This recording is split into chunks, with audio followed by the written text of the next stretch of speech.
What's going on, everybody? I'm SolarCon and welcome to episode 5 of our Let's Play of Stardew Valley. We're back on the farm and have a ton of stuff to do and a ton of progress to make, so let's get started. Today's the 16th of spring and it looks like Pierre's now selling fertilizer. That's all well and good, but to be honest, I'm super cheap and I'm not going to be dropping a ridiculous amount of dough just to buy fertilizer, especially when I can just craft it myself with a couple sap. Nothing too crazy happened today. We were just putting in the work as usual, did our watering in the early morning, and then once that was out of the way, we took a bunch of geodes we'd been saving up and brought them down to our boy the local blacksmith, Clint. We got a few cool gems from him, but otherwise nothing too interesting, and then we proceeded to pay Gunther a visit and donate a bunch of stuff. We got 9 melon seeds from our stuff, which is sweet because those are insanely profitable as a summer crop, and a funky geode statue, which is our first piece of furniture, so we can start to deck out our tiny little cabin on the farm. For the rest of the afternoon, we fished, and fished some more as we do, and then went and sold our cash to Willie. Remember to support the local businesses. When we got back to the farm that night, I realized that I've been saying for the past 4 episodes that I was going to start sprucing this place up a bit, but as of now it's just a couple of oddly placed plots of land. So, I tried giving a little sampling of gravel path and cobblestone path, and the gravel path looked like just regular old gross dirt, so I went with the cobblestone path to start giving the farm a little bit of structure. The next morning though, after I finished watering, I realized that I in fact hated the cobblestone path, and so I paid Robin a visit and bought the stepping stone crafting recipe to give the farm a more natural look. On the way back to the farm, I got sidetracked by some salmon berries and gave one to Linus because, well, he's the goat, and because why not? It's salmon berry season after all. Back at the farm, Dogmeat decided he wanted to be a little special and lay down right where I needed to walk, but we know he means well, and of course we still love him. We had a sudden spur of motivation and completely remodeled, tearing up the old cobblestone paths which looked much too rigid and organic with my personal favorite path in the game that we just bought, the stepping stones. What's all your guys' favorite paths? And please don't say gravel. Anyway, then I decided that we'll probably be needing more space soon for crafting and all that fun stuff, so I repurposed the cobblestone as a nice little crafting and storage area to the side of the house and moved both chests onto this little patio as well. Moving stuff from almost full chest when you still don't have the second backpack upgrade is so annoying. We topped the day off with making a few cobblestone walls to section off the house from our storage area, plopped these torches down since it's pitch black on the farm at night right now, and then went to sleep. On the 18th of spring, it was raining, so we didn't have to water, and we picked our green beans, which keep giving us a nice little bit of cash, or energy, depending on what we're doing. I wanted to do some mining, but my sword at the time was complete garbage for anything in level 30 of the mines or below, so I fished and got a ridiculously good chest with diamonds and other loot. I also caught my first bullhead, which I promptly donated to the community center. I wonder if the Junimo eat the fish I give them. That would be weird. I got a bunch of random things from treasure chests while fishing, so I donated them to Gunther and got starfruit seeds for my efforts, which is a pretty awesome gift if I do say so myself, because starfruits are one of the best crops in the game, so I'll gladly take that. I gave Pam a salmonberry just because, of course, it's salmonberry season, but turns out it was her birthday too, so a win-win for everyone, I guess? I totally knew it was her birthday. I decided to splurge and upgrade my sword so I could actually make it down into the mines, and went with the pirate sword even though I probably should have gone with the cutlass, but I didn't want Marlin taking all me money. Nothing? Pirate sword? Pirate voice?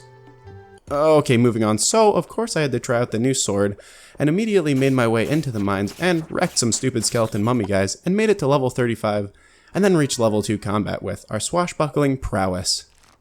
We're starting to roll in it, and got the Greenhorn achievement upon waking up on day 19, so now we have a whole $15,000 to our name. Just 985,000 gold to go until we reach 1 million. That's not too far off, right? Right? We started the day off by planting some rice shoots near water since apparently they like that?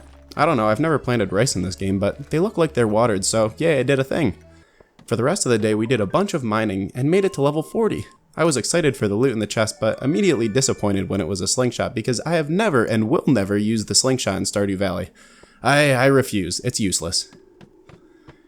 But my disappointment was changed to utter joy when I ventured to level 41 and got a glow ring from a random mob drop. These things are awesome, and now I won't be in complete darkness at my farm at night.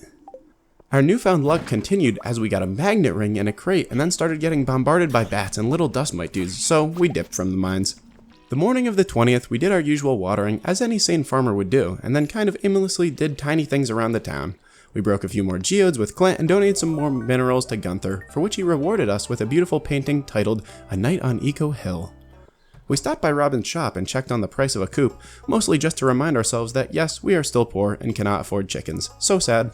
We also stopped by the Adventurers Guild again and sold a tiny dagger for barely any money and tried but failed to sell the useless slingshot. Not sure why you can't sell it to him, but you certainly should be able to. The rest of the day was spent randomly swinging our axe and doing a bit of cleanup. This resulted in us getting level 4 foraging, so now we're just that much better at swinging our axe and also can craft some cool new things. The next morning, we harvested some more green beans and our potatoes were ready.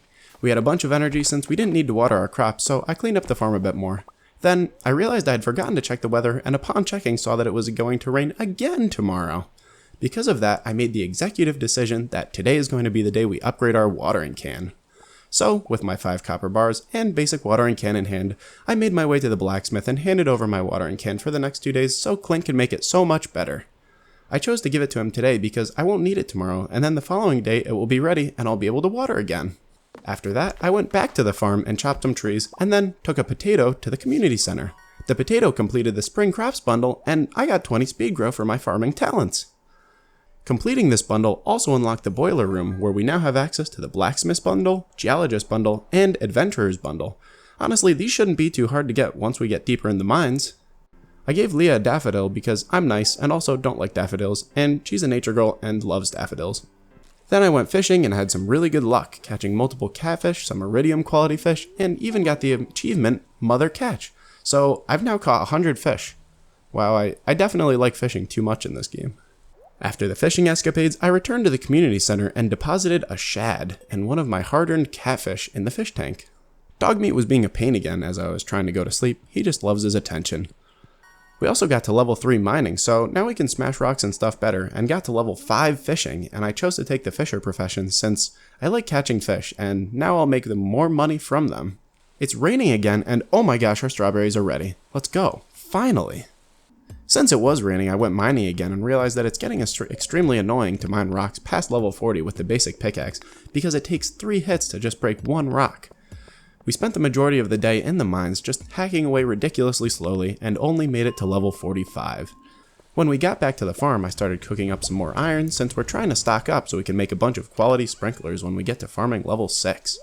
That night I did some fishing and caught a bunch of good fish, but also lost one that had a chest too, which kinda stunk.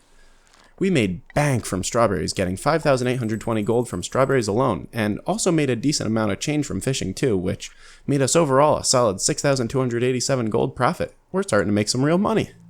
Tomorrow's the flower dance, where everybody gets together to celebrate spring, and I mean, I'm definitely gonna go, but since I've barely been talking to anyone, I don't think anybody's gonna want to talk to me.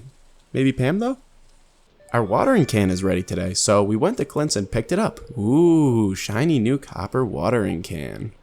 While we were there, I had Clint break open some more geos to get shiny rocks and stuff, and since I also was fed up in the mines yesterday with mining super slowly, I upgraded my pickaxe with the profits from the strawberries. Then, I went to Gunther's and gave him all my shiny rocks, and got a singing stone and another painting for my troubles. For the rest of the morning and late into the afternoon, I fished and then gave Leah another daffodil. I got back to the farm and did some more tree chopping, like the strapping young lumberjack that I am, and then went to the saloon and gave Pam a daffodil because, well, she's the goat. As I walked back in the pleasant, steady rain, I realized that we made a ton of progress over the past couple days, and that we're coming to the end of spring very soon. I can't wait to see what's in store for us, but for now, I think we're going to call it here. Thank you guys all so much for watching, and if you enjoyed, be sure to like, comment, subscribe, and I'll see you all in the next one.